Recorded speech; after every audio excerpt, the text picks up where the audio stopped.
Hello, welcome to Manitoba Bushcrafting and Reviews. Today I'm going to give you a updated review on the ilbe Marine Corps rucksack. Sorry, I had to pause there.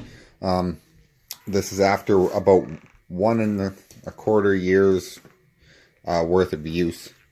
I have not put it through its paces hard core. Like, I've been gentle on it because I want it to last, and some problems have arisen with it that I think people who are looking into the pack should know. So here, we'll start off with the waist belt. The waist belt is starting to come apart here. All that holds it in there is a loop and some Velcro. If the Velcro gives and won't hold this strap and buckle in place anymore, it's just holding on by that little loop of fabric, which I think is critter and nylon. I'm not too sure, but that then all the weight, if you've got all the weight on your hips, it's pulling on this, and it's eventually going to rip that loop and probably come out, and then you'll have to get a new waist belt for the ilbe. Secondly, and I've touched on this in my past videos, up by the load lifters right here, which when you're wearing the pack, all of the right now I got the load lifters loosened, so all of the weight is on the shoulder strap. But if I tighten this up and pull my shoulder strap close to the pack, it strains. Here, I'll focus for you. It strains this stitching here, which doesn't make any sense to me why they would only have one stitch holding all that weight right there. In the past video I said that the metal stays come up to here, but in actuality they come up to here and then they fold around into the pack. So if this stitching gives, it's going to pull this way out from the pack, and there will be no way you can bring the top of the pack close to this strap, which is really cheap. Like the whole pack is rugged. The waist belt, not so much. I find it kind of cheap for how the rest of the pack is, and this stitching here on the load lifters, I find that really cheap, because that's a primary point where they put heavy duty stitching on this little tail that comes out here to tension up the top of your pack. They put heavy duty stitching on that. Why would they only put one on this? Like, they should have done like 3 rows and then like a box stitch around it, or you know what I mean. But they didn't. So when you're looking at an ilbe, say in an army surplus store, definitely make sure that this thread here isn't loosening or coming apart. I'll try and give you a good view of how it looks. Yeah, see, it's starting to come out here. And the problem with this is, oh, and there's another decent view of how it's coming apart. And the problem with this is it's really hard to fix, because the metal stays that are the frame of your pack run through this sleeve. So if you're going to stitch it, you got to stitch it, and you can't stitch all the way through it, or else the metal stay won't go back in there. So you got to stitch just through one layer and then back up and do that the whole length of this strap this way. I've seen and heard of people that did it with Kevlar thread, which would be very durable if you could do it with Kevlar thread. But like, I don't know how I would stitch that. I can't do that. I can't fix this. I would need a professional to fix it, or somebody who is a really good seamstress.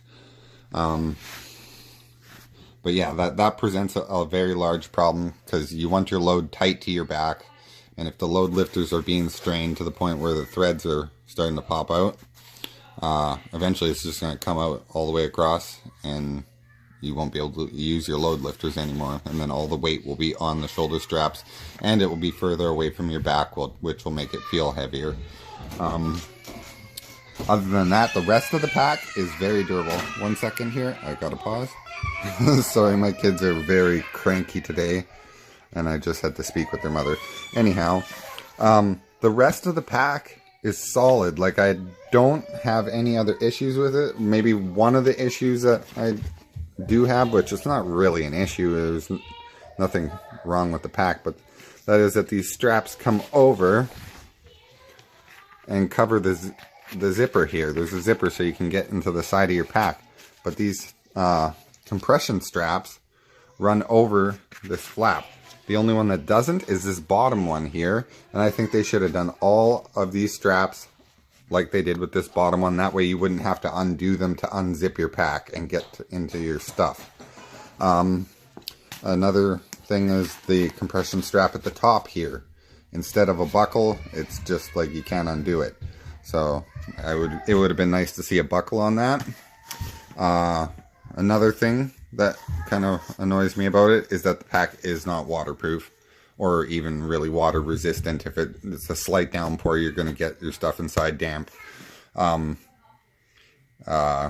yeah, that's kind of unfortunate. I know that FILBE does have water resistancy, maybe even waterproof, because the zippers are all rubberized around them and stuff like that.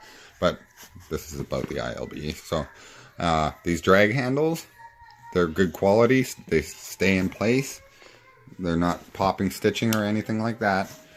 So I can't complain about that. I think I know why the load lifter problem is happening. And one second.